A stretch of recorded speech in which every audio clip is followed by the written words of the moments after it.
Facts about fat, what you need to know. This is a very complex issue, and joining us this morning is registered dietitian Pat Baird, who is going to provide us about the facts and show us how to make everyday good choices. There are good and bad fat, are less good. Less good, okay, that's a better way to say it. Yes, but you know, this is such an exciting time for health and nutrition, and a lot of it revolves around fat because the guidelines are changing dramatically. You say it's exciting time because it is changing. Yes, okay. Absolutely. The reason that it changes is because of the advances in science. And I know that you really appreciate that, and sometimes it confuses people, but we go with a consensus, with a body of evidence. And recently, the Heart Association dropped their restrictions on cholesterol.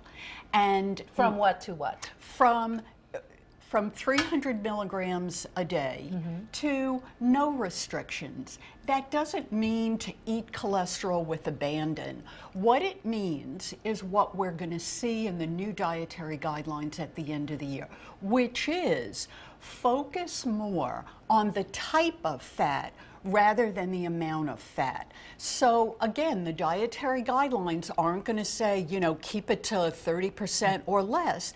They're going to say have more unsaturated fat or oil than saturated, and have little or no trans fat. Okay, let's go through all those different things. So let's, first of all, what is saturated fat? Excellent. Saturated fat, think two S's. Saturated fat is solid fat. It's lard, butter, it's the white, what we call marbling or visible fat in meat, and poultry, skin, but the recommendation is going to be eat lean meat and to have seafood at least twice a week for the omega-3 fatty acids.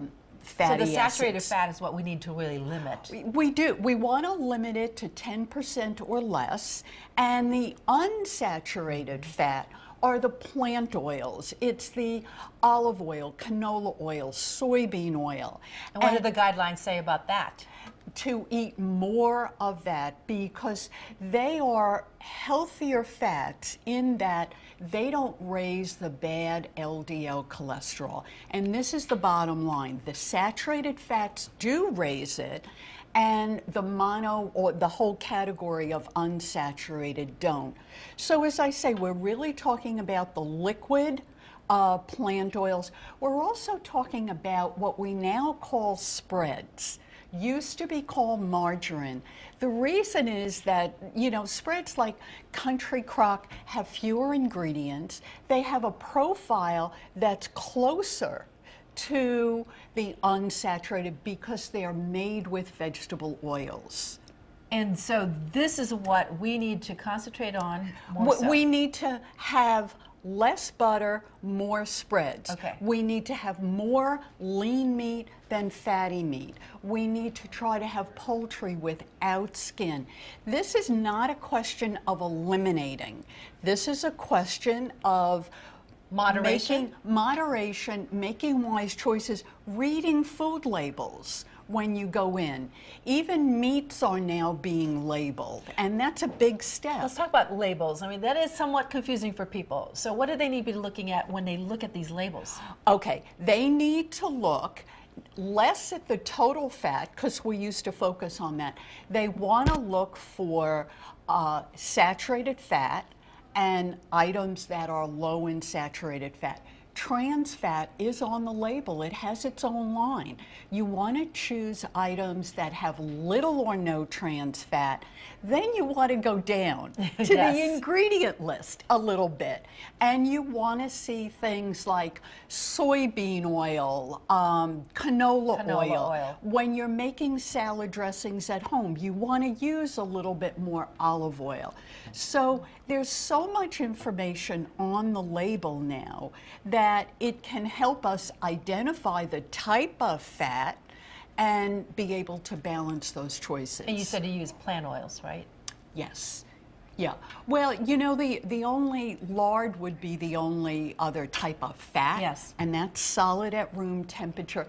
In this area of the country, we don't tend to use a lot of lard. They do in the South. They do. They load it up. And they do it to some degree in the West and the Southwest. But again, we want to use spreads, we want to use vegetable oils, we really want to avoid trans fat, and we want to understand that when we see all these new recommendations coming down the line, it's based on a body of evidence. And as you know, as well as I do, there's always going to be an outlier study. You know, something that says something very different, but we want to look at the consensus. Okay, well, you updated us on everything. Well, I hope so. I'm going to come back when the new dietary guidelines come out. And make sure that we remember. Yes, and refresh it, absolutely. remember. Okay, very good. Thank you so much, Pat, as always. My Appreciate pleasure. it. It's good to be here. Okay. And for more information, go to WTNH.com, click the On Air tab, and pull down to the Good Morning Connecticut weekend section.